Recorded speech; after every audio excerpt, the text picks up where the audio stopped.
Well, good morning, Director. Welcome, and thank you for coming. We're looking forward to hearing about the Department of Transportation's CIP request, and the floor is yours. Thank you. Good morning, everyone. Good morning, members of the Planning Commission. My name is Veronica Macbeth. I am the Director of Transportation for Baltimore City. Oh, sorry. My voice is a bit raspy, so today, not normally. So forgive me. Can you hear me? All right, awesome. So I'm going to speak with you a little bit about our transportation overview and talking about our fiscal 27 to 32 capital improvement plan. So bear with me as we go through some slides. Next slide, please. So Baltimore City DOT mission has been consistent over the past several years, and that has been focusing on a safe, reliable, efficient system for everyone. Baltimore City has had the responsibility for a variety of assets throughout the city. That includes various types of assets. So linear assets like roads, curbs, sidewalks, ADA ramps, and bike lanes, and then also vertical assets such as structures and street signs, traffic signals, and streetlights. And we're used to accommodating a variety of transportation modes as well, and a way to help people move about this city. So we're looking for an advancement in assets and inventory throughout the city, including LiDAR captures. And this specializes in drives with cameras that images pictures with points that can be used to identify assets and perform measurements that conduct condition evaluations, as well as other useful analyses throughout the city. And this has been used across the ADA program, our traffic signals program, and is currently being used to extract pavement conditions here throughout the city. Next slide, please. Here you'll just note and see our current organizational chart. Just something of note, we're still always in active hiring processes, both at high-level positions, and we have some ongoing hiring positions for levels such as Assistant Deputy Director for Planning, for our CFO, things like that. So we're actively hiring, as well as mid-level and less senior positions. Next slide. Taking a look here, this is talking about our DOT community liaisons. So our liaisons are the personnel who regularly engage with our community members and stakeholders on agency services, public projects, meetings, and other issues. And these liaisons typically maintain a constant source of communications with community stakeholders, council folk, and also dealing with all capital improvement projects, making sure that they are informed and engaged on the concept of the project all the way to construction, so essentially cradle to the grave. Each liaison is assigned to specific council districts and allowing them the opportunity to build solid relationships with both council representatives, residents, and other stakeholders. As far as our communication goes, DOT's communications sections provides information about our capital projects via our social media pages, our DOT website, and additionally through our forums such as Nextdoor and GovDelivery. Additionally, residents can always submit requests through our 311 system that DOT receives information and services through. Next slide, sorry. So looking at some of our key challenges within the agency. Our challenges related to funding and rising costs continue to grow exponentially. I don't think that's something that's a surprise to most people. I think you'll hear that pretty consistently across all the agencies you'll see in front of you over the course of these presentations. So the lack of funding for DOT really started in 2010 and continued since then to grow into this enormous challenge where we're experiencing today. We have roads that are riddled with potholes and they're patched, and traffic signals that have collapsed due to rusting. And as time goes on, the snowball of deferred maintenance and continuing to roll into growing and more problems. So we have countless maintenance issues that oftentimes have to go unaddressed to improve our infrastructure. We have a backlog of unfunded requests. We also have limited funding, not only that creates higher maintenance costs, but ultimately results in higher construction costs due to the inflation of materials and overall rising costs of doing business in the city. And DOT is constantly seeking additional funding opportunities and partnerships to leverage these available funds. And some of our projects are also just in general more costly since we are including necessary safety and accessibility elements.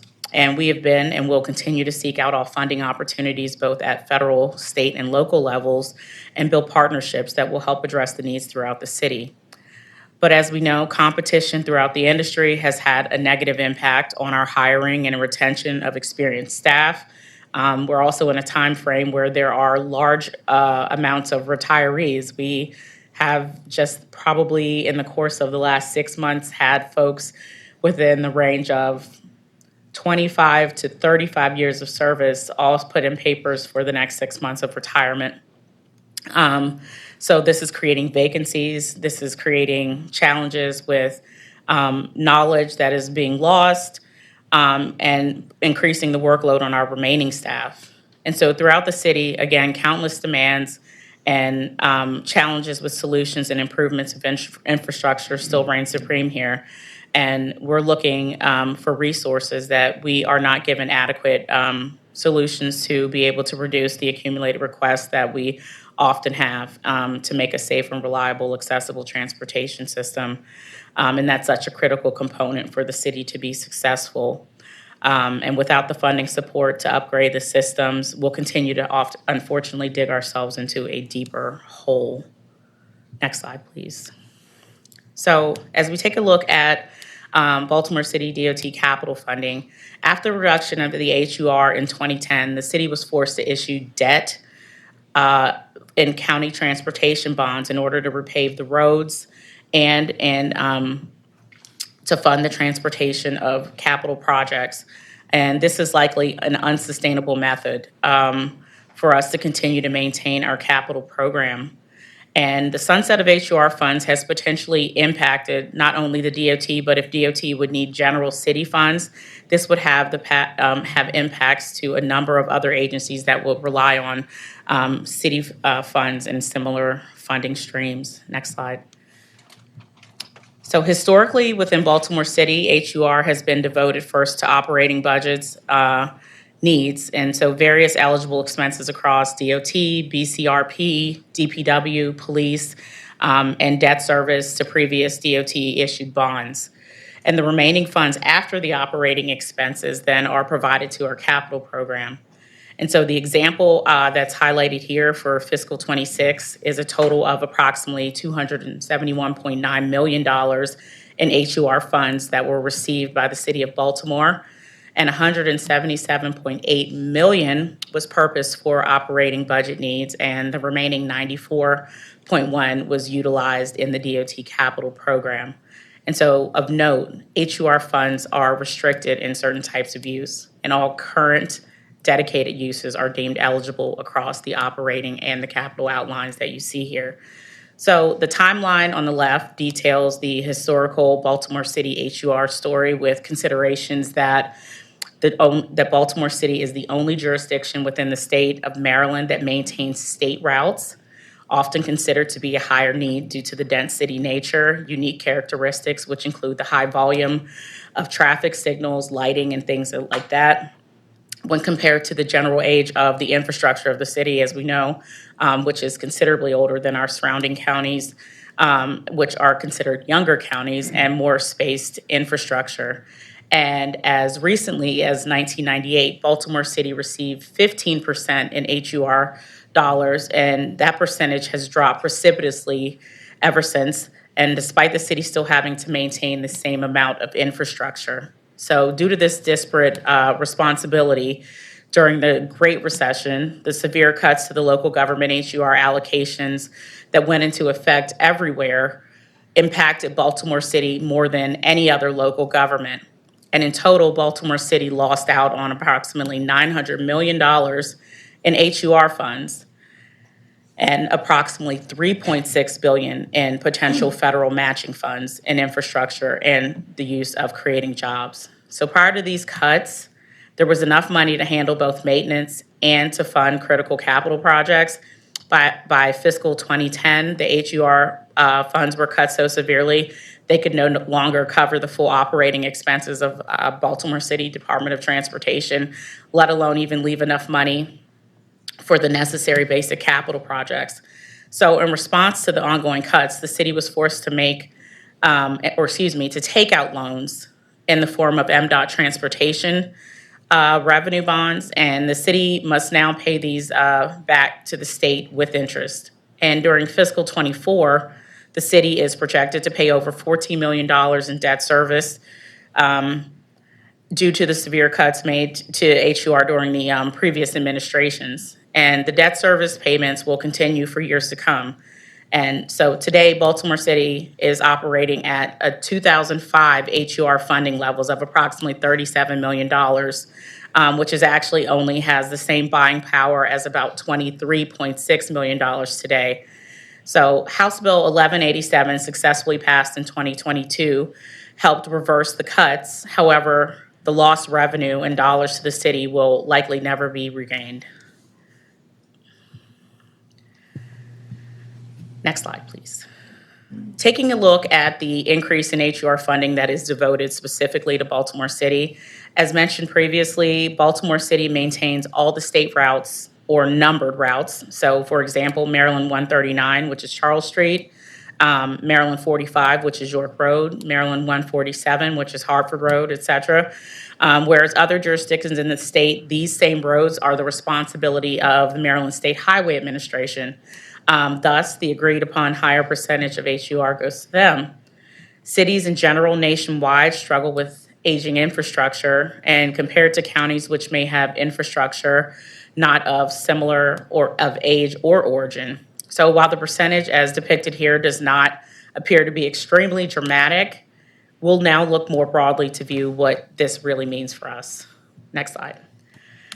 So looking at an almost 30-year picture of HUR and general funds dedicated to the Baltimore City Department capital program, you'll see the previous HUR funding in the early 2000s, and then the drop in HUR funding in 2010, and the stopgap measure of utilizing county transportation bonds in an effort to supplement these funds. So the rise of capital funds as a result of House Bill 1187, percentage increases, and finally that is on the horizon of fiscal 28 if legislation remains as is, and the percentage increase sunsets as it's currently written. Next slide. So here we're going to zoom in and take a look at the most recent 5 years and upcoming 6-year program of fiscal 27 to fiscal 32 as submitted for this capital budget cycle. So the target as outlined in this budget cycle for fiscal 27 is $91 million, followed by $25 million in fiscal 28 and running all the way down to $16 million by fiscal 32. And just a reminder, this is all with consideration to the rising cost of doing business with the city. So that includes construction costs, materials, labor, overhead, et cetera. This is a really dense slide, so take some time to read it as I'm walking you through it. So nearly 70% of Baltimore roads need to be repaved, and we have a 7-year backlog on sidewalk repairs. I will repeat that, 7-year backlog. We're also embarking on an effort to make our roadways safer and more aligned with national best practices in traffic calming. And the city's Complete Street efforts are about protecting the safety of all people who use our streets, especially those that are in the most vulnerable categories. And so transportation fundamentally serves community accessibility and mobility issues. And HUR dollars are absolutely critical for these modernization efforts towards funding and much needed traffic calming projects that are in the city of Baltimore. So one example is the Charm City Circulator ridership was approximately 1.3 million passenger trips in 2023. The Harbor Connector had approximately 230,000 trips in 2023. So our transportation options that are safe, reliable, and accessible our quality of life needs for our residents, where 27% of Baltimoreans do not have access to a personal vehicle. In some neighborhoods, that is actually as high as 59%. And let's not forget the 27,000 Baltimore City school students who walk from their homes and utilize MTA during the school year. So they need safe routes to school as well for their daily commutes. So just talking a little bit about our guiding principles, it's to address safety, be accessible by everyone, to improve mobility, ensure equity, reflect Baltimore's unique communities, and be sustainable.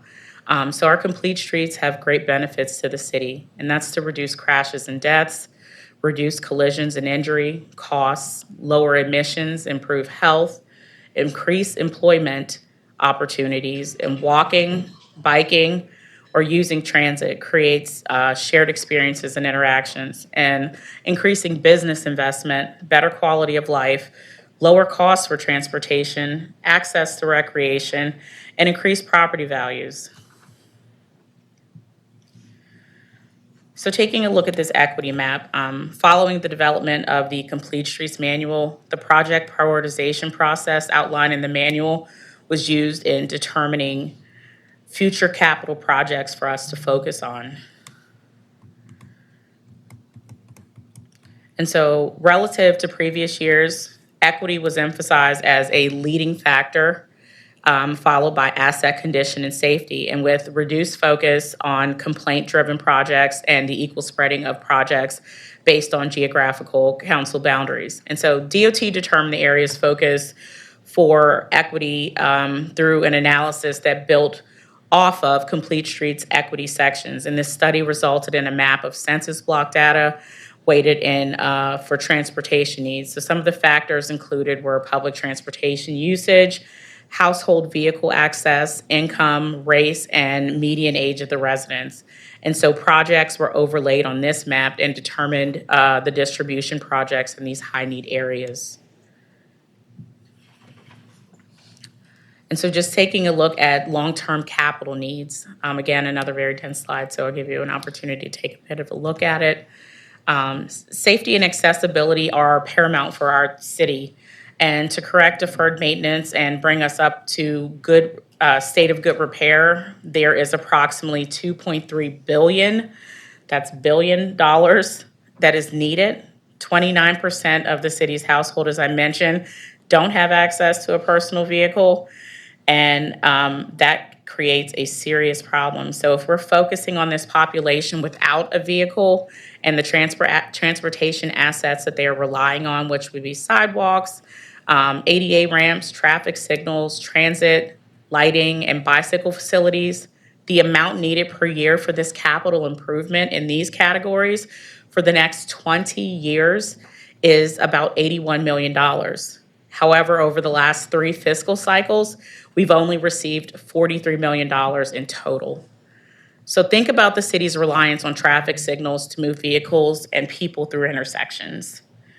Well, we have significantly failing infrastructure, as we know. Think about the times where we have heavy winds or rain and you all get stuck or passing through a flashing yellow, and you make that call to either 311 or somebody you may know in our office. That's some of the infrastructure issues we regularly face with our traffic signals. And so as such, 10%, we can only communicate with 10% of our signals throughout the city. The other 90% have to be manually adjusted. So when those calls come in, we have a team of 3 people throughout the city. That's it, 3 people. We should be staffed with somewhere upwards of 35 or more people to handle those signal systems, but we have 3. And so they are out manually making these changes. So we complete the assessments to evaluate signals citywide, which identified those that should be prioritized and replaced, but we are extremely short. We are extremely limited in funding to do that. So the signals need to be safe, and in order for them to be safe, we have to have the ability to adjust the traffic demands via video detection and be agile to do these things. So we have a great vision, but we need help with the financial components to exercise this vision. So, Macbeth, do you mind if I ask you a question? Sure. And it's rather than, maybe I give you a break at Yeah. the same time, I'm a sorry. lot of chatting. On that slide. Oh. So I'm just, the one you have up there, I'm just trying to understand. So you've got a big sort of static capital number needed today. If someone gave you all the money you needed, that would be the number. Then you're breaking that down over 20 years because you couldn't actually do it all in 1 year. Yeah. Right? And then the last column is what you've actually received over the Yes. last 3 fiscal. Yes. And that's the average per year. The reason I'm just trying to keep my numbers straight. I think you said you needed 81 million a year to pay the deferred capital. 81 billion over 3 years.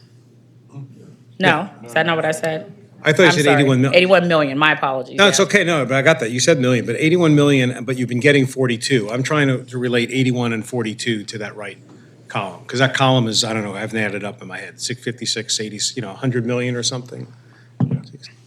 So I'm just trying to understand the gap is quite large, obviously. So Yeah. if you could just clarify that, if not now, then just in a follow-up, that would be great. Does my question make sense? Yeah, it Okay. does. And I can clarify in a follow-up. Okay. I'll do that in a follow-up. Thank you. Sure.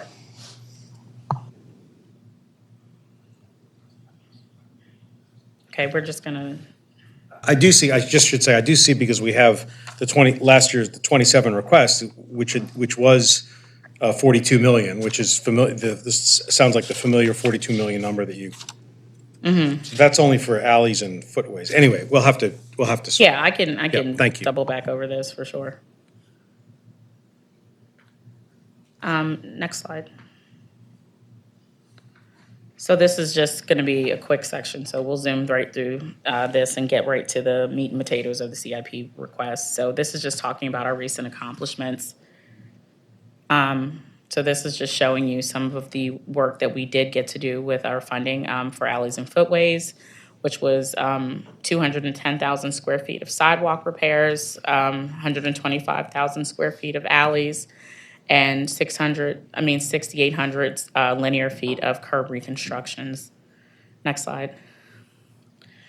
Some of our CIP accomplishments for ADA, which was a really significant year for us as far as ADA improvements. With our curb ramps, we did 728 curb ramp improvements. Those happened over the course of approximately about 4.5 months. Our goal was about 525, so I would like to say we knocked that out of the park. So I thank our ADA team for doing that, and a special shout out to Valerie, who's sitting here in the front row, for her and her team for really, really doing a great job with that. Here we have some of our accomplishments with resurfacing, and there's always kind of running confusion with resurfacing, and as far as lane miles, the timing of resurfacing, and how many miles are actually done. So I do want to give kind of a little bit of project notes about how this goes and what it really means. So projected lane miles of external resurfacing for the year, which is years 2025 and years 2026, is 92 lane miles. So I want to be clear about that. And this is inclusive of Complete Streets designs with totals across, again, calendar years 2025 and 2026, with funding that's approved via HUR increases and more locations and more widespread. The public can always take a look at our DOT website, where we have our Operation Orange Cone list, and it shows both our internal and external locations that are being worked on. It's a live link, so you can see where the progress has been made, where it's actively being worked on that particular link. Next slide. And here is the West Baltimore United grant confirmation. We've been confirmed from FHWA for our $85.5 million. We have a meeting with FHWA regarding the Reconnecting Communities Grant Award with USDOT on January 30th to talk about our execution, I guess, of our federal grant agreement. We're currently working on the planning component of that grant agreement, and we'll be working through that over the course of this year, from January through September, in the planning components of the first grant that we got for reconnecting communities. Okay, now to the nitty gritty, our city DOT fiscal 27 to 32 CIP requests. And so just want to state our two general strategy and goals with, this isn't for this slide, so you might want to just go back, I'm sorry. As per the request of the Department of Planning, our goals were to talk about and request based on safety, accessibility, and multimodal components, as well as state of good repair and maintaining infrastructure. So next slide, please. Taking a look at this graph represents specific funding targets for BCDOT in fiscal 27. So taking a look at the federal funds annually at $42 million, general, and that's expected solely from HUR at approximately $79 million for the target. And new this 6-year cycle, the Department of Planning has introduced additional priorities, and that's within the submission and a target of 50% above and beyond the general target. And other represents various resources such as private payments like for footways, alleys, and other various approved grants.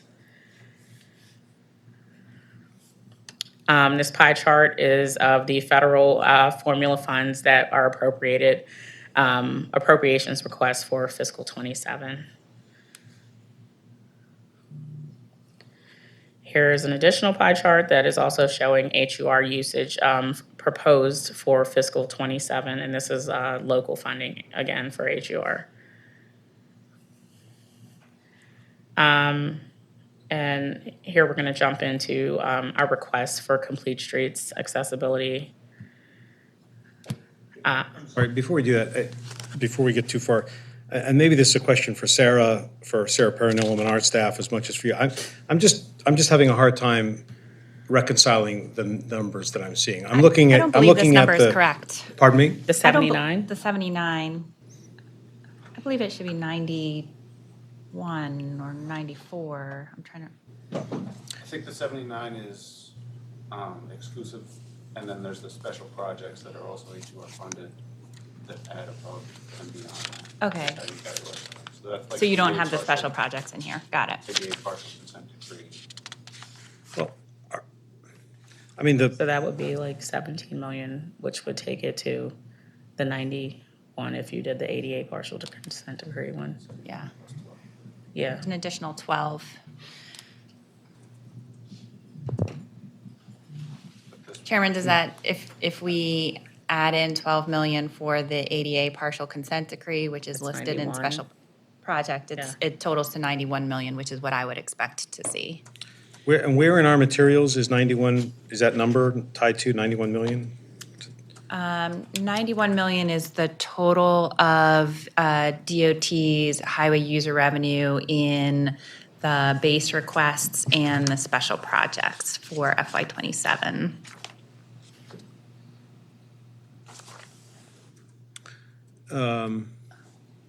Well, I don't want to hold everybody up. I just, the numbers are what they are. I just want to make sure we understand them. We don't have to do that this instant, but I just want to make sure we have a We can comment. provide like how we broke it out versus like what the entirety looks like. Would that be better? Yeah, I Sarah mean, if you could just or work John? with Ms. Paranilum, I mean, I'm sure that the numbers are what they are. I'm just trying to make sure I understand the. Do you want to, would it be preferable for us to add the 12 million Yeah, into the local? I was just trying to see which report you're looking at, and that one's showing total, so I think that's why you're seeing a different number. So the agency has additional priority requests that would be 50% more than what's in the space budget. So that's why you're seeing a higher number, I think. Yeah, well, again, I don't think it makes sense to drag everybody through that now, particularly the audience doesn't have access to all these numbers. So let's just go ahead with the presentation. I'm sure we can. Okay, I'm sure we'll we make can. sure Yeah, that yeah, we get yeah, it straight. Yeah, thank you. Okay. Great. Okay, so next slide. Next slide. Okay, so our request for sidewalks is $13.1 million. So sidewalk reconstruction account primarily utilized for construction contracts, which is remediating 311 requests for deteriorating sidewalk. And so essentially, we have to do full block evaluations and replace what's needed with each request. May I ask a clarifying question? Sure. Only because you mentioned the 7-year backlog, so I'm wondering how that works in a practical sense. I mean, on the surface, it sounds like if you report it to 311 today, it'll get done in 7 years, but that's not. It's not realistic in That's that not sense. realistic Right. for it to be like pending for 7 years. So, Right. I mean, what is when you set out to do repairs, surely there are It's sidewalks that prioritized. people have been waiting 7 years for you to get to. So just how do we manage that? Right, so like the management of looking at the backlog versus what's programmed. So part of the programmed sidewalk repairs are obviously the backlog that's programmed.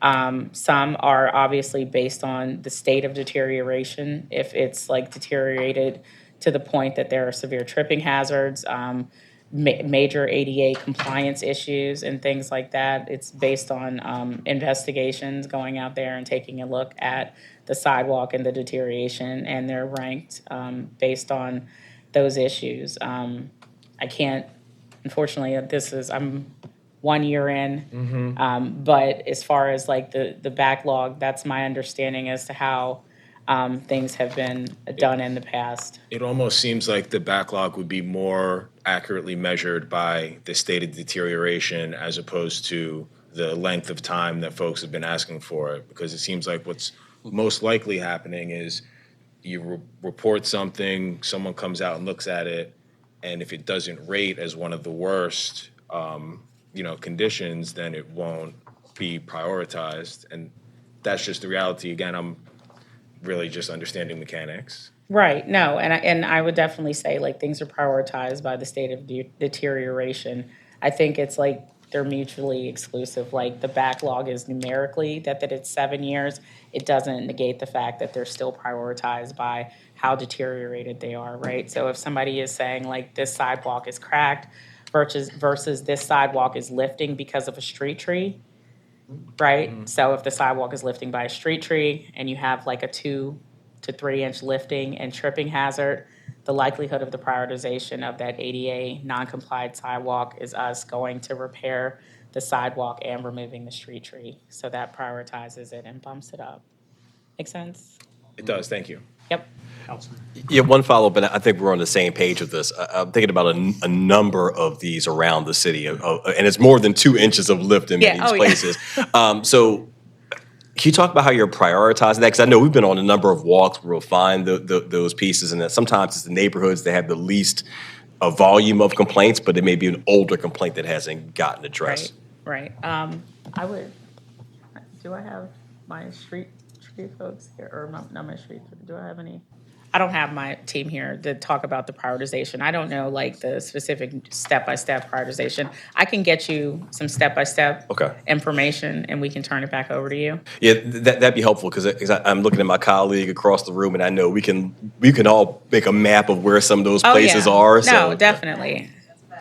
Yeah. All right. So No, definitely. that'd be helpful. Okay. I can definitely provide that. Perfect. Thank you. Yes, sure. Okay, I'm gonna keep going. And I know we're quickly running out of time. So asking for 6.1 million as far as like requests for traffic safety improvements. So safety improvement locations. So we're looking for HSIP, which is the Highway Safety Improvement Program locations. And these are essentially selected by reviewing pedestrian crash location data. And locations are either having high pedestrian crashes or high pedestrian generators, such as school, walking routes, parks, shopping centers, which are the top priority locations for safety and near future implementations. Other things included here would be neighborhood traffic calming and things like that. Next slide. This is talking about our planning towards zero. So some of the recent data that we have is that 17,313 crashes within the city, 5,300 injuries within those crashes, and 47 fatalities is the annual average over 5 years, and 45 to 50 crashes per day at an average of about 2 every hour within the city limits. We received 2023 a Safe Streets for All grant, and we are conducting complete streets demonstration efforts and installations as well as outreach and education. Next slide. Here we're requesting just under $22 million for bikes. Essentially, this is the continued commitment for the Greenway Trails program, and it's broken out into various sections if you take a look at the slide. So we maintain active on grants and ensuring success of our awarded grants and the timeliness that we are applying and being responsive in the pursuit of our grants.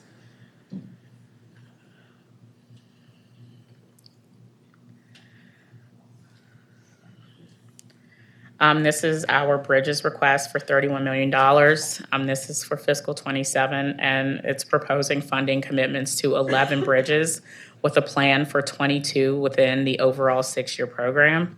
So of the 22 bridges, projects in the CIP, 18 are rated poor condition, and Baltimore City is responsible for annual structure management plans with an outline for the entire bridge program. And so commitments to ensure bridges sufficient ratings, funding, design plans, as well as risk for federal funding and budgetary control. And so currently our HUR targets with this 6-year plan are unable to accommodate the funding for the full bridge program, and we definitely need more investment and funding to maintain the funding process. We do and will continue to actively seek out discretionary funding from the federal government for additional state of good repair. Here for resurfacing, we're asking for just under $21 million. And so the agency is hoping to devote a large portion of this HR increase directly to infrastructure maintenance and state of good repair for roadway conditions. And just taking a look at all the places where people are driving and the public sees every day. I think we've all hit a pothole and been pretty ticked about it. And just maintaining major investment in roadway resurfacing to combine with our complete streets installations. And then this is traffic signals, which we're asking for $11.5 million. I previously talked about traffic signals, and just noting that there are over 130 signals that need to be reconstructed in Baltimore City. And while we can leverage federal funding, we definitely need local funding match to also help with the process. And so we continue to develop contracts for signal reconstruction, which is making our need for local funds even more critical to help with our traffic safety issues. And this doesn't include the new requests that we regularly get for traffic signals, which generally cost anywhere between $300,000 to $400,000 per traffic signal. Our traffic signals and systems that support them are critical to the safety within the city and the mobility for all of our transportation users. Next up, we have reconstruction and streetscapes, which is at about $7.7 million. And the purpose of this funding in this section is to achieve final construction funding for commitments, 10-year limitation for the projects with federal funding. And the streetscape section with these funds expects to have 7 projects that are fully funded for construction, with all of these projects currently at 95% engineering design. Next up is planning and transit with a request of $7.5 million. 5 of this is money for the East-West Corridor RAISE grant. Total appropriation amount is $10 million of local match. We've split this over the course of 3 years to match the federal grant that was won on this project. And we are in coordination with MTA, and the construction is imminent for this particular project. Next up is ADA infrastructure. ADA infrastructure upgrades are to match the BCDOT internal resurfacing program. With our maintenance performing paving, our contractors perform ADA ramps for federal compliance, and resurfacing as a modification. An ADA partial consent decree mandates that we are to have spent $44 million in total, $8 million from fiscal '25, $12 million in fiscals '26, '27, and '28, and then we are to go back and reevaluate our ADA compliance issues as far as the consent decree goes. Next slide. Here, as far as major programs, this is just breaking down Director, can I ask you just a quick, because Yes. you picked this up. The partial consent decree, we're showing in our numbers 12 million for '27 and 12 million for '28. I think you just referred to, this is the 12 million '27, but then you don't show anything thereafter. And I know those are just planning years, not budget years, but I'm also wondering, is it going to end at some point? I mean, when you say you're going to reevaluate it, should we expect continued significant numbers to implement the consent decree, or is there a horizon that says by a year? Because as I said, there's money in '27 and a planning year in '28, and then there's no money, at least in that line, and there are a lot of lines here for the subsequent years. Right, so it's subject to reevaluation, right? Like, once we end up having to go back to court, we're being monitored as we are spending. Our mandated spend amount was $44 million. So once we spend at $44 million, we then subsequently reevaluate our mandated spend amount, like through the courts. It doesn't mean we are going to move away from spending and utilizing ADA improvements within the agency, but this is a mandated spend amount, so therefore it is separately inserted into the CIP Gotcha. request. Thanks. And Deputy Mayor, do you have a question you wanted to ask now, or wait till we're a few slides from the end? Would you? More clarifying stuff. Okay. Okay. Because you're almost done. Okay, yeah, Thank you. I'm almost done. So, yeah, this is just showing the decrease in HUR targets for the last 4 years between bridges, reconstruction, traffic, resurfacing, and footways, and just showing that the struggle that we will have with federal funds from fiscal '28 to '31. Next slide. So just policy issues in conclusion. Obviously, the major goals of moving forward is maintaining and restoring the city's transportation infrastructure. And that's a major component of our responsibility. And it's also making sure the upkeep of our infrastructure is reflected in our CIP requests, and transforming the streets that were once designed as throughways to make them destinations as part of a safe road and network for complete streets, ADA compliance, and a benefit to our both city residents and visitors for years to come, and also making sure that we're working towards zero traffic fatalities and injuries through our traffic safety projects is also an essential part.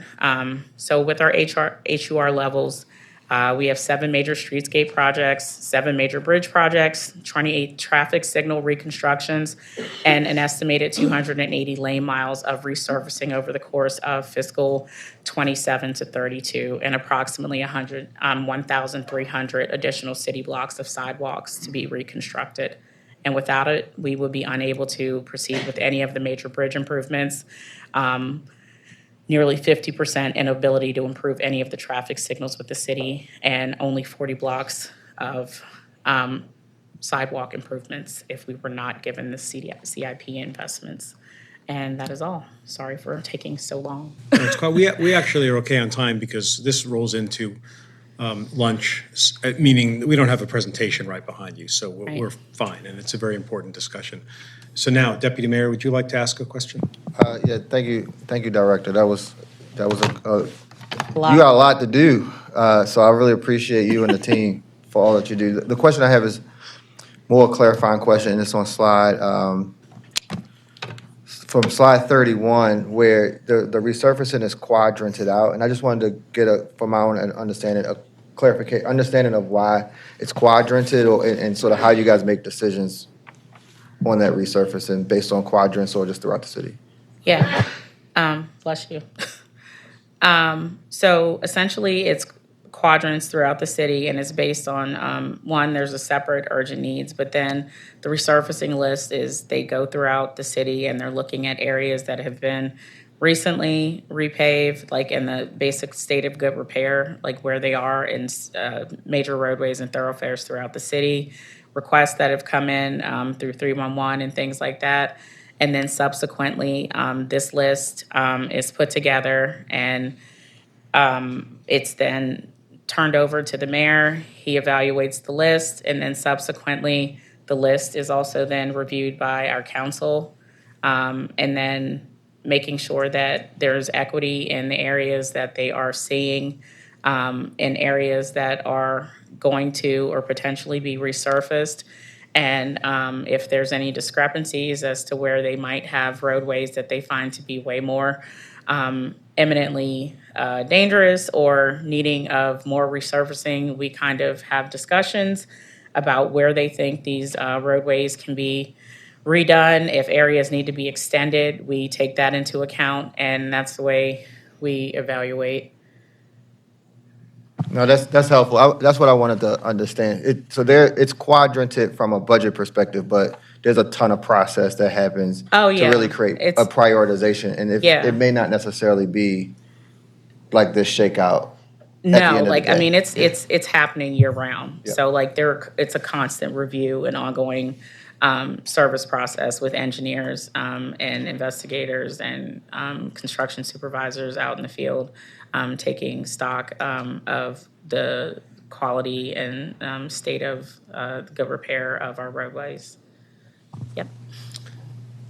Councilman, please. Again, thank you for the presentation. Just going back a little bit toward the beginning, slide 19, when you were talking about West Baltimore United. I know when the new administration had come into office, I think there was a lot of concern, and we didn't expect much in terms of support from the federal government, but you do have this confirmation here. I know it's not exactly the dollar amount we're looking for. Can you talk a little bit more about this project and the time frame that we're looking at in terms of getting this going? Because I know it's sort of limited, but again, it's very instrumental. Right. So, fun fact, I'm now allowed to talk about it because I worked at USDOT when this grant was authorized and got to work on it. So that was a fun thing. Now, 1 year out, I'm allowed to talk up here about it. Otherwise, I would have had to pass the buck to somebody else. But I'm super excited about West Baltimore United. But there's two sectors of funding. There's the funding that is for the planning grant, and then there's the funding for the construction component. We're actively working on moving forward with getting the planning grant started. We have awarded the planning grant to a consulting firm, and we will be working with them, being authorized to start that, and I would say hopefully within the next 4 to 6 weeks. That particular planning function should be working through all the way through the end of September 30th. That's when the planning grant has to be executed and completed. And that's the first portion of the Reconnecting Communities grant, the planning section. And then after that, we have until September of 2027 to get a fully funded grant agreement executed and have a construction firm on staff to begin the execution of the construction grant for West Baltimore United. Thank you. And Sure. just since we're on that, what's the local dollar commitment to West Baltimore? Is it the $40 million? Just trying to get again, I know I'm sort of stuck on the numbers, but.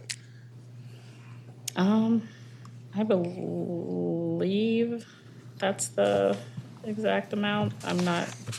Yeah, and you'll see that over multiple years in the Yeah. CIP. So there's a request for fiscal year '27, and also, I believe it's over the next 3 or 4 years as well. So it's not 40 million all at once. And the source for that? It's a combination of general funds and highway user revenue. Okay.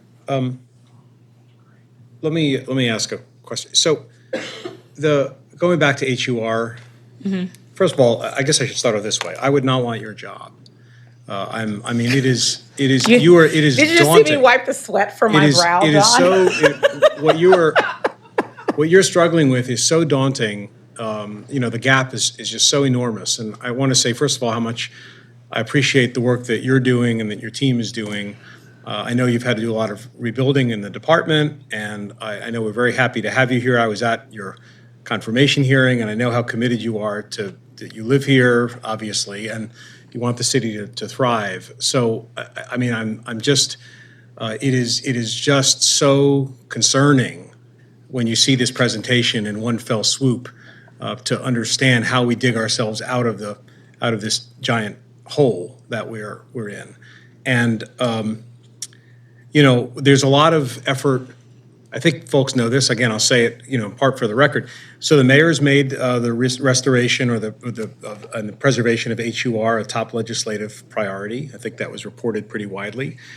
I can also tell you that there is a statewide effort essentially going on by the local governments to preserve and restore HUR. So there's a lot of political capital being spent in Annapolis, correctly so, in order to get HUR back to where it needs to be. And, we can hopefully be optimistic that because there are so many people looking for it, that it will succeed. Obviously, the state has its own budget issues, but it is just absolutely critically important. And this is a bit of a commercial, I guess, for folks who are here. If you're not aware of that and not engaged in that fight, get in it, because it really needs to happen this year, or there is what is called people call the HUR cliff, when the funding will stop. And we in other jurisdictions, but acutely us, because of the peculiar obligations we have to our own to our streets that are different from other jurisdictions. So a series of kind of related questions. Do your future years make an assumption about HUR? I know they're the future years. I'm just trying to understand. Is there any assumption being made about the amount of HUR revenue coming in those future years, Ms. Paranilum or Director Dino? Yeah, the assumption in the targets that were provided to transportation reflect the cliff. So what you're seeing on the Okay. screen here. So if there's no change in the legislation, the amount that the city receives will decline and the amount for capital will decline, and this is the current projection. And so Okay. that's what the requests are based on. Okay. Director, I guess, this is a maybe a weird way to ask the question, but what's the end game? How the state of the transportation infrastructure in the city is really, really challenged. And you clearly do not have enough resources to address it. Let's assume that HUR is fixed, et cetera, that'll help a little bit. I guess I'm just trying to understand what we should all be doing together. I mean, how are you prioritizing where you are now? I mean, which child is your favorite in terms of where to put these scarce resources, and what do we foresee as a way to get on top of this? The infrastructure, this transportation infrastructure, unfortunately, it affects everybody in the city. It affects residents, it affects visitors, it affects businesses, it affects our own sense of kind of civic pride and how the city looks. And I've driven on a number of roads that you've resurfaced. It makes a big difference when that road was not resurfaced last week and it's resurfaced this week. It just feels different, it feels better. You feel good about it. Mm-hmm. And the opposite is also true. So I'm just struggling with, hearing this presentation and wondering how we manage our way through that. I can't say that I'm going to give you a prescriptive answer. I'm going to give you the answer that I'm working through. Like, this is the things that keep me up at night. And I think everybody who worked with me, they know I don't sleep very much. This is one of the things that literally does keep me up at night. One, you advocate like hell for the HUR to stay intact. I think that's one of the things. And I think the advocacy happens both at the General Assembly level, but it happens at a higher level when you are advocating to your congressmen and senators also for additional funding as it relates to transportation funding. I think that's one of the bigger things. I think the way we advocated for funding for the support for West Baltimore United, I'll use that as a really great example. The advocacy and support that we had from Senators Van Hollen and Cardin at the time was huge, and it makes all the difference when you have the support and advocacy at the very top and in the middle and even at the local level. And advocacy doesn't just mean advocating to elected officials. It's advocacy among developers. It's advocacy among community organizations. And I think some of those things are critical.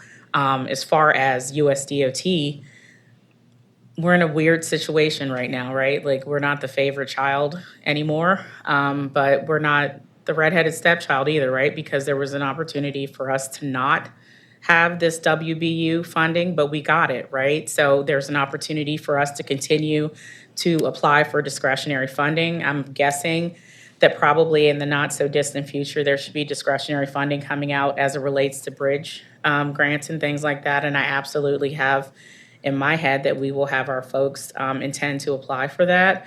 And any other subsequent funding that comes out that would absolutely benefit the agency. I mean, and it's how do you eat an elephant, which is one bite at a time. We're not gonna like knock this out tomorrow. But I'm here for it, and my team is here for it. We had a pep rally on Monday, if you will, about making sure that all of our heads and hearts are in the right places in 2026 to make sure that we're doing good work for the city. The bar graph on 10, which we've looked at a couple times, that's about Sarah Paranilum, it's about a $70 million, like the restoration of HUR in those after the cliff is about a $70 million loss a year. Is that what it looks like? Yeah. Yeah, 65, 70. 6%. And Director, is it, we're the capital budget people, I guess, but the operating budget is funded how? By what sources? Can you just reiterate? Is it all it's not all HUR, is it? No, it's not all HUR. It's from federal funds. Right. And it's from state and local.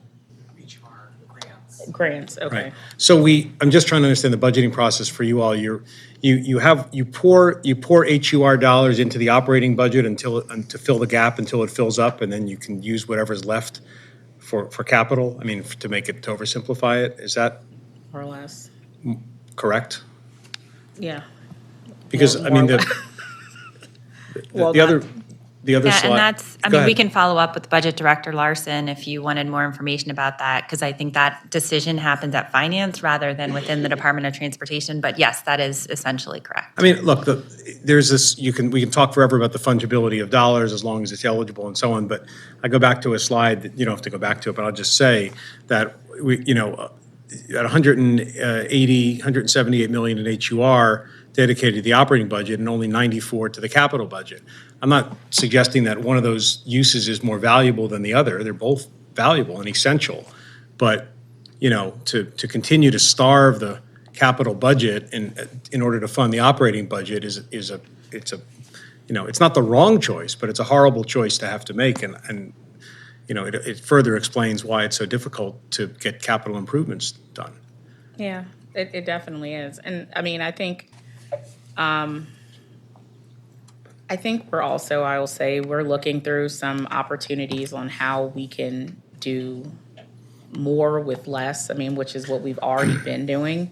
But I think how we can do more projects like at a lesser cost. We have some ideas as far as when we're doing one project, making sure that we're only opening the roadways one time, right? Instead of DPW going back in and opening it and BGE going back in and opening it.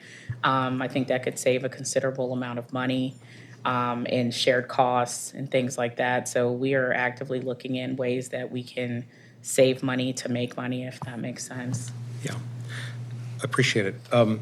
Thank you. Are other questions from the commission of the director? Mr. Vice Chair?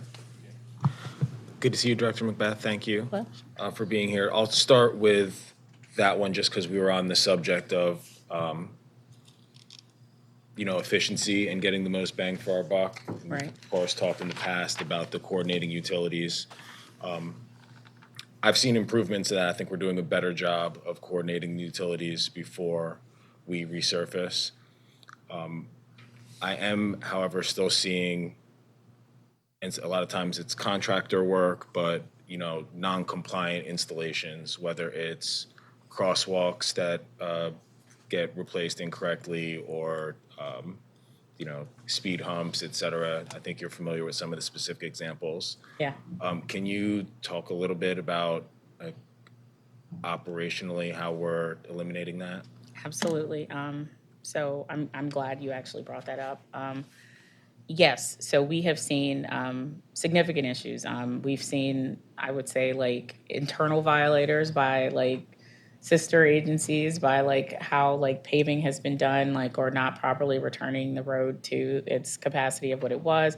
We've seen it by people that are contracted out by the city working for us, not returning the roadway to what it was or better. And we've seen it by people having right-of-way or developers agreements with the city and not returning the road to what it was or better than what it was. What we are working on is updating our contracting agreements with those who are doing work within the city, and this would work with both our counterparts internally and externally to make sure that they are returning the roadway to better than what it was. So oftentimes, I'm sure we can all picture a roadway where there was work done and they've only paved half the roadway. So one side of it looks really, really nice and the other side not so nice. Or I've encountered a half redone crosswalk that could not have made me angrier. And who has that time to do a half of a crosswalk? Because it feels like it would take longer to do a half crosswalk than a whole one. But so we are actively working to update our documents to make sure that those who are doing work with us, that they are properly installing speed humps, that they are bike-friendly speed humps, that they are appropriately heighted and things like that, that they're not just thrown in miscellaneous ways. So we're actively working on that, and you will, I'm comfortable in saying it, you will see a difference as we move into this new resurfacing season. Great, thank you. Just a couple more. Fremont Avenue, I think we talked about that last year, and excited to see, it looks like that project has started. We're resurfacing from north of Lafayette, from Lafayette to Pressman, not the southern half of Fremont, which is between Upton and Harlem Park, where we've seen, significant housing investment, and that's a, vacant housing reduction priority area. So my question is, and I don't see that in the outer years either in terms of a plan to come back and complete the other half of Fremont Avenue. So I was just wondering if that had been considered. It's definitely something I can talk with our team and see where it appears in our resurfacing list. And I can look back. Thank you. And, for Sarah and for everyone, that's in the spirit of building on investments from other agencies and where we're seeing, strengths in the communities. The department, Sarah and the staff provided us a document this year that was extremely enlightening in comparing the budget requests this year and how they vary from last year's requests with explanations. And I noticed a few projects that were budgeted for this year that seem to have pushed into outer years for, I guess, scheduling reasons. I wonder if you could just speak to Pennsylvania Avenue corridor and North Ave pedestrian improvements.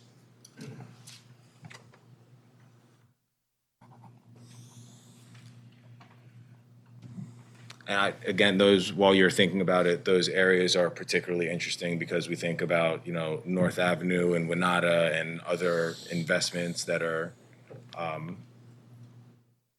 trying to get going in that area. And similarly with, Pennsylvania Avenue, in the Black Arts District, we see other groups working in those areas. So I'm just wondering why they seem to have been deprioritized. Okay. I would like to get you a more detailed answer. So is that something I can get back to you on? Sure. Okay, definitely. And just the last one, another one I noticed, Safe Streets State Grant with PRJ 3302. Looks like it was budgeted in '27 and has gone away. Is that a grant that no longer exists? I would want to ask my planning folks specifically, and I don't see anybody from my planning team, so I would get back to you on that specifically too. That's all, Mr. Chair. Thank you. Thank you. Are there other questions from the commission? I have one quick one to follow up. More broadly, and it's spurred a little bit by the vice chair's question. Director, what are there mechanisms to coordinate across agencies? I mean, you know, in terms of to make sure. I mean, the digging up, the repeated digging up is sort of a very specific example, but more broadly, in terms of even investment decisions. What are we doing to coordinate to make sure that when you're picking, obviously, if you're having to make a lot of choices here, to make sure that those choices are the ones that most accelerate and coordinate with efforts of other agencies, the planning department. I mean, you can go down the list, all the departments that might have effort or initiative. Is there a working group or a way to communicate, or I mean, how well does that work so that if we have to do things, if we have all these real limitations, we at least are being as efficient as possible and having as much of an impact as possible in areas where other investments are being made by the city. I definitely feel like there are coordination efforts, and it happens like through various implementation plans and programs. Like we coordinate with the schools, we coordinate with BCRP, we coordinate with DPW, we coordinate with the planning department. Everything does not happen, I think, in this one giant succinct, like every single agency all the time in like one big room. But there is, I don't want to say individualized either because that kind of makes it limited, but there is coordination amongst agencies as far as project coordination. And even down to BPD and fire, there's coordination that we regularly work with. Okay, thanks. Okay, other questions? And if there are, I know there are some folks, I've been told, folks who either here or online who wish to speak, which of course we look forward to, but is there anybody on the commission who wants to ask any questions? So Director, if maybe you just stand by and your team and we'll ask Ms. Parnell, are there folks? Okay. Well, could you just raise your hand for me if you wish to be heard on this? Okay, I see four hands, pardon me. Okay, well, why don't we just start in the back, sir, if you don't mind? Do you want them to come up here? Yeah, all right, well, come on up. Yeah, no, I meant, yes, come on up. Thank you. And I'm gonna give everybody 2 minutes. I think that's our custom when we have multiple speakers, so please try and limit your remarks to 2 minutes. And if you'd introduce yourself for the record before speaking, that would be helpful. Good morning. My name is Jim Prost. I'm a 25-year resident of Bolton Hill. I'm active in the community. I'm speaking on behalf of myself. I'm a board member of Midtown and a board member of Bolton Hill, but I'm not speaking on their behalf. I think there's a forgotten budget item, and that's neighborhood traffic calming. It had, in the original budget before the Board of Estimates looked at it, it had 0.4% of the total DOT budget.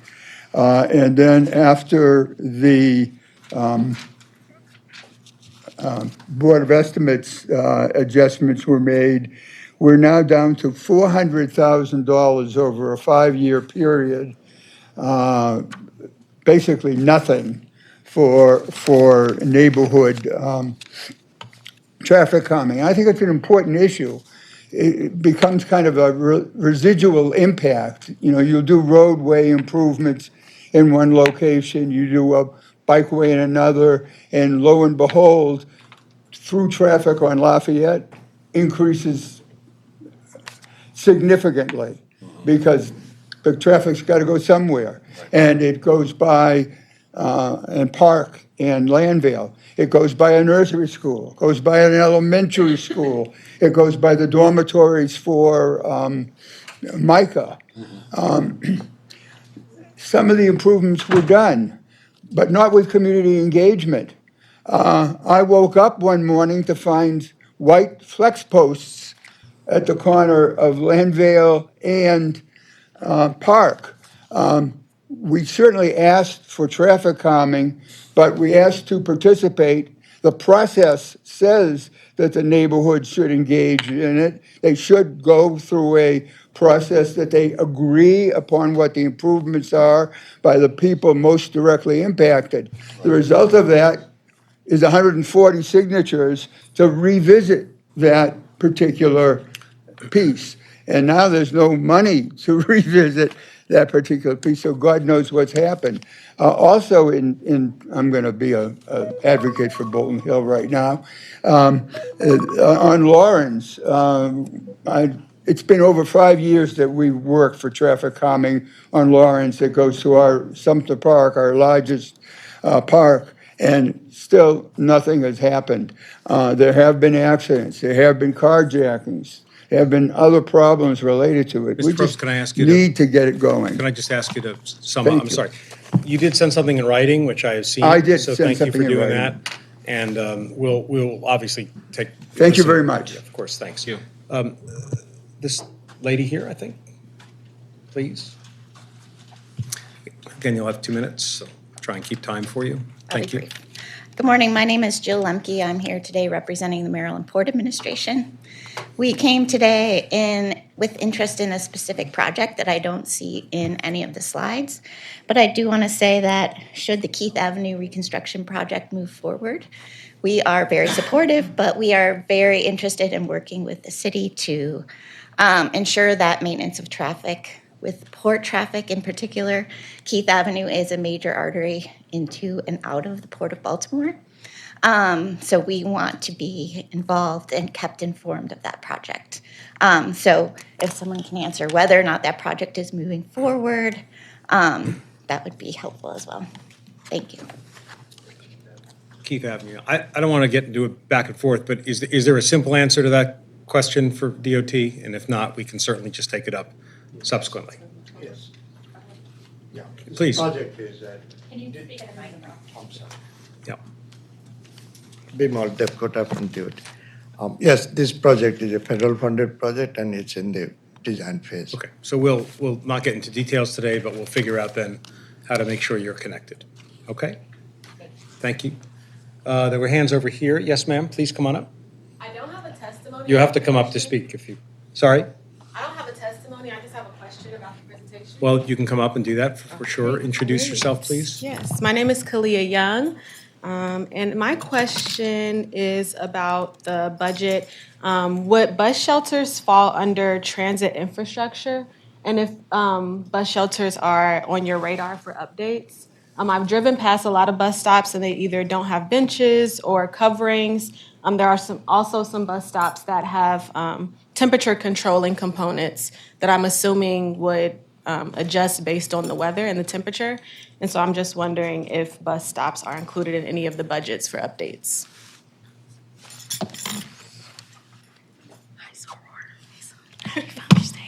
Unfortunately, MTA, or not unfortunately, I mean, we would love to help, but MTA manages the bus stop system. We do, and we help them install them. We put the Charm City benches, the brown, like bus, or not bus, but just the city benches. So if there are areas that you would notice that don't have city benches that we could take a look at as far as like public right-of-way access, if there's space for a city bench, we don't install the actual shelters, but we do put in benches that if it's an area that's accessible and would merit a bench for the volume of riders.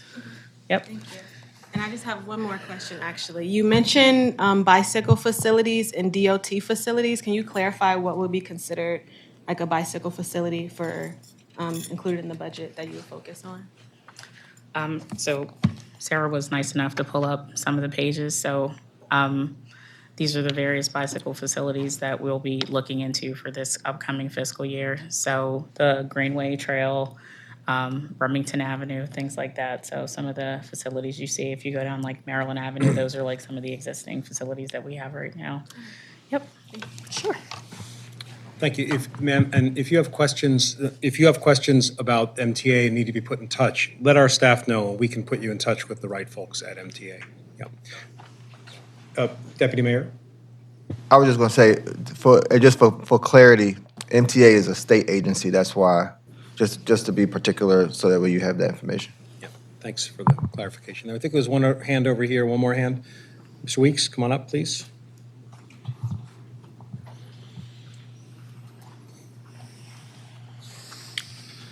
Thanks, Chairman Laria. Jed Weeks with Bikemore. I want to start by saying I see a lot of good things in this year's CIP. Critical safety projects that have long been paused are now advancing, and a focus on hardening quick-build infrastructure into permanent installations, reducing maintenance costs and eyesores. That's really, really nice to see. And I want to especially thank DOT's planning chief and team for the progress we're seeing here. I think it's the best thing happening at DOT right now, even though I don't see any of them in the room at the moment.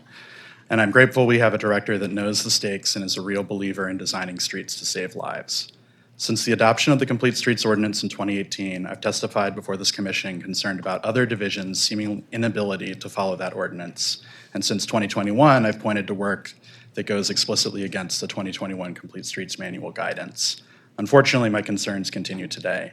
Specifically, the agency has been unable to lawfully execute resurfacing and continues to advance expensive legacy streetscape projects that have little impact on safety and overbuilt bridges that still don't comply with the law.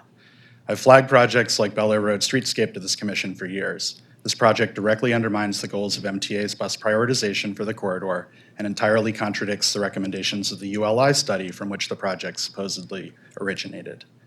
As I shared the past 2 years, the Sisson Street Bridge in this year's CIP is engineered to accommodate double-stacked freight, despite CSX lowering the tracks so that is not necessary. It has 15-foot wide travel lanes for truck traffic for a Walmart that doesn't exist because that project was canceled. And it has no shared use path or bicycle facility as required under adopted city plans. We're paying millions more than we need to for outdated design that's not compliant with complete streets, and we will pay even more to later retrofit it into compliance, just like we've had to do with the Hartford Road and Wilkins Ave bridges. Of the 58 Tech Division resurfacing projects scheduled for 2025, 25 required retrofit to include all-ages bicycle infrastructure or shared-use walking and biking paths under ordinance. As resurfacing began this past spring, 0 of those plan sets were designed, and the city admitted that to achieve their resurfacing goals, they'd have to break the law. Every single other resurfacing in the city this year that we reviewed broke the law in some way. Just look across the street at the plaza to Lexington Ave, where illegal travel lane widths and stop bar setbacks were recently striped, and that's literally in front of City Hall and the DOT office. We agree DOT needs more money. We've fought and will continue to fight for new revenues for the agency and a larger share of HUR dollars from the state, as we have successfully advocated in prior years alongside members of this commission, other advocates, and city and state elected officials. But it makes that fight for resources really hard when we have seen no meaningful reform of the broken divisions at DOT that are lighting that money on fire. DOT has an opportunity to change that with, I believe, excellent new leadership on board and key positions out for hire. And so moving forward, I just hope that the Planning Commission can help DOT ensure projects are only funded when they are generated from the agency's planning team, based on a goal of advancing adopted city plans and demonstrably in compliance with ordinance. Thank you, and if you have any questions for me, happy to take them. Thank you. I'll just say, my own behalf, perhaps on behalf of the commission, that I can't validate the specific things that you said, but we should look into them. And the broad principle, of course, is that the Complete Streets Law is there to be followed. And we know I don't know what deviations are, and I don't know if there are explanations for them, but we will look into that and work with DOT to make sure that the Complete Streets Law is being followed as it is required. So we'll take that up, and otherwise, thank you for your comments. Great, thank you. The gentleman, yes, please come on up. Hello. I was here last year. My name is Dolph Druckman. I also happen to live in Bolton Hill, happen to be a physician and a community activist. Number one, we'd like to thank Ms. Macbeth and the good work that she's done at DOT, particularly her work with community engagement. And I'll just jump off to say, we don't have community engagement in Baltimore for a number of reasons, a number of historic reasons. But particularly, I didn't want to bring this up, but particularly because of our Complete Streets Manual and law. Our law circumvents all community engagement. It's a wonderful 1.0 effort from 2015. Our Complete Streets does not comport with current recommendations from the folks at Smart Growth, who look at Complete Streets and look at other communities and where they've been successful. So a lot of the distrust that we have in Baltimore is due to the very aggressive advocacy that we've had from paid lobbyists to push not only complete streets, but a whole bunch of other agenda items that influences and impacts existing neighborhoods. Illustrations of this are the implementations of complete streets on Gwynn Falls Parkway. All very well-meaning. I'm not arguing the goals of complete streets. I'm just saying how we get there is really quite crooked. What we have on Gwynns Falls is backed up traffic, including ambulances and public safety vehicles, neighbors, and so forth, being seen as progress. So we really need to have a wake-up and a look at where has complete streets gotten us? Where can we learn something? Where can we improve it? Because where we are right now is at an impasse between a very small demographic of paid advocates and individual neighborhoods. Bolton Hill is one of them. As a 35-year resident of Bolton Hill, I have seen all of the complete streets projects that encircle Bolton Hill make traffic worse inside of Bolton Hill. Has anybody assessed that? No. These are the kinds of lessons that need to be learned. And I implore the Commission on Planning to move things to that direction. And just as a last word, there's nothing in the budget that addressed the 10-year plan of this agency. I mean, there's a whole chapter on trucks, and trucks are very important to our port. And that's going someplace else. So I'll just say, I didn't want to talk about complete streets, but I think you need to go that direction. Thank you very much. Thank you, sir. I don't think there's anybody else in the audience. Seeing none, is there anybody online? We have one person online. Can you turn them on, please? Melanie, are you able to unmute now? Did I do that correctly?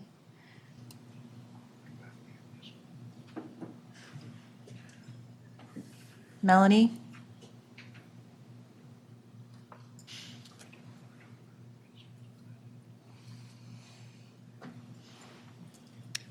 Looks like her mic is unmuted, but I cannot hear her. Ma'am, we can hear you. We don't want to exclude your comments, obviously, and what I would invite you to do is to send them in to Ms. Paranilum or to others at the planning department. I promise you the commission will get them, we'll review them, and take them into account. I think that's the best we can do. Okay. Anybody else? Ms. Paranilum online? Caitlin may Is be able Caitlin to- coming to? They can hear her online, but we can't hear her in the room. Oh, I see. so. Okay. I'll see if I can fix it really fast, and if not, we'll ask her to write in her Yeah. testimony. Okay, it's on.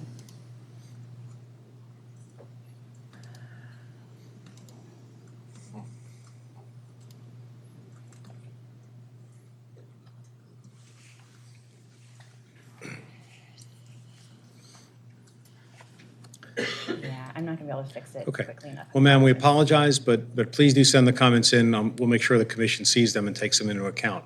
So with that, I'm going to recess until 1:15 when we have a Before we present. break, Mr. Chair? Yeah, sure. I have a couple comments for Sarah mostly, and then. I'm sorry. Yeah, please. One additional, hopefully easy question for DOT.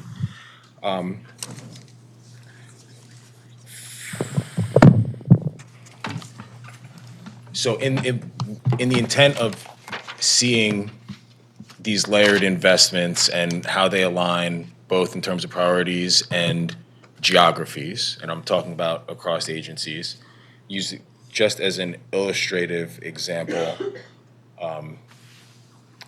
under planning, there was money for the Solo Gibbs master plan, and I assume that DOT isn't doing the planning, they're implementing elements from the Solo Gibbs master plan. I know we've seen requests for Solo Gibbs Park in the past from other agencies, I think Rec and Parks last year.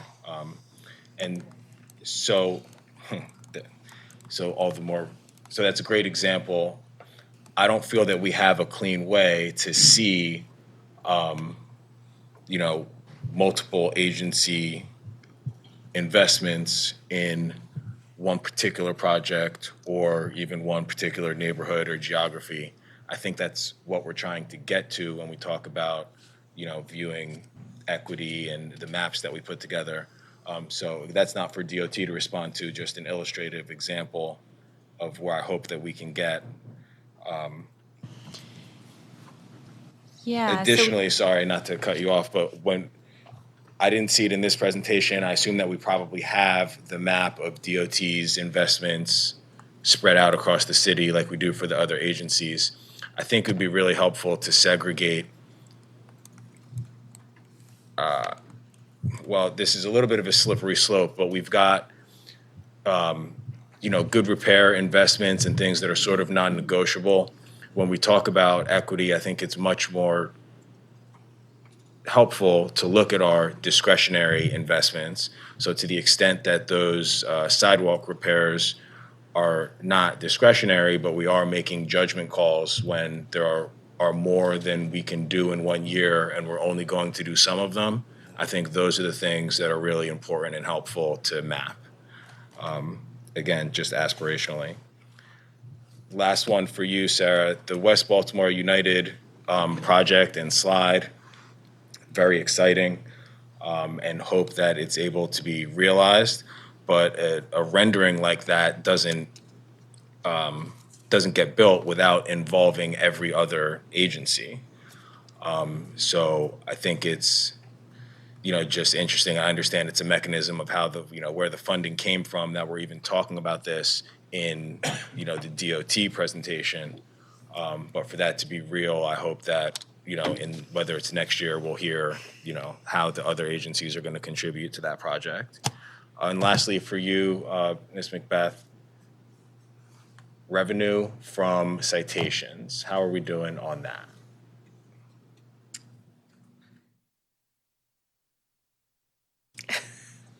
We're doing. Are we though? I mean, how do you want me to answer that? I guess that's my question. Well, I guess my question is, what is the reason that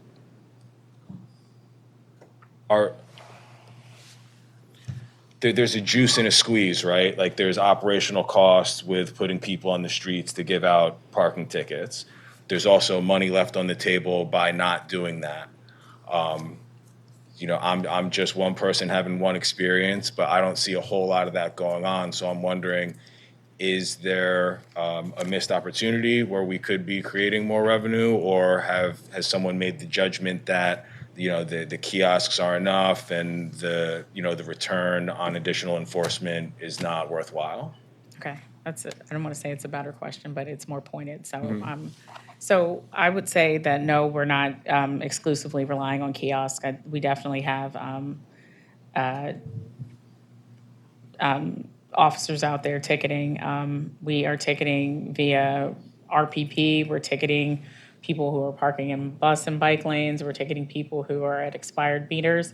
I think there is maybe a misconception in the sense that when you're looking at year to date, right? So you're looking at sometimes like there are swings monthly. Like if you compare from last year to this year, we've had some definite low months where we haven't met the same marks of the years past. And there are months where we've exceeded revenue gains from the years before. I think the critical thing to note about parking enforcement is making it the safety component that it is, and like it's not about like necessarily a revenue capture. That's not the primary intention of it. But in the aspect of looking at parking enforcement, we are still trying to grow our staff. That's another component of it. And a lot of our staff, which we're in the process of separating traffic enforcement from parking enforcement. We were a joint staff where a lot of our parking enforcement was all being traffic enforcement. So think of us coming out of